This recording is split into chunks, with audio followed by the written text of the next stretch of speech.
नमस्कार. तर तुम्हाला माहितीच आहे मी सध्या आहे पोर्ट सुदानमध्ये आणि मी तुम्हाला एक गोष्ट दाखवतो. एवढ्या मोठ्या 30 टन 40 टनच्या ज्या वेसल येतात, शिप्स येतात आणि 30 टन 40 टन कार्गो मग ते काही पण असेल, गहू असतील, ज्वारी असेल किंवा सिमेंट असेल किंवा काही पण कुठली पण गोष्ट असेल, तर ती डायरेक्ट पोर्टच्या बाहेर काढणं तेवढं अवेलेबल नसतं, पॉसिबलच नसतं.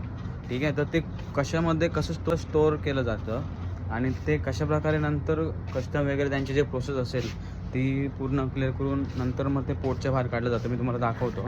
इथे तुम्ही बघू शकता. इथे अजून एक आहे. हा जो दिसतो हा मी मागच्या व्हिडिओमध्ये पण दाखवला. हा पण इथे एक स्टोरेज आहे, प्लांट आहे आणि त्या साईडला पण एक मी तुम्हाला दाखवतो. हा बघा, हा एक प्लांट आहे मोठा. ठीक आहे. आवाज असत ना, सगळी ट्रेन निघाली आहे.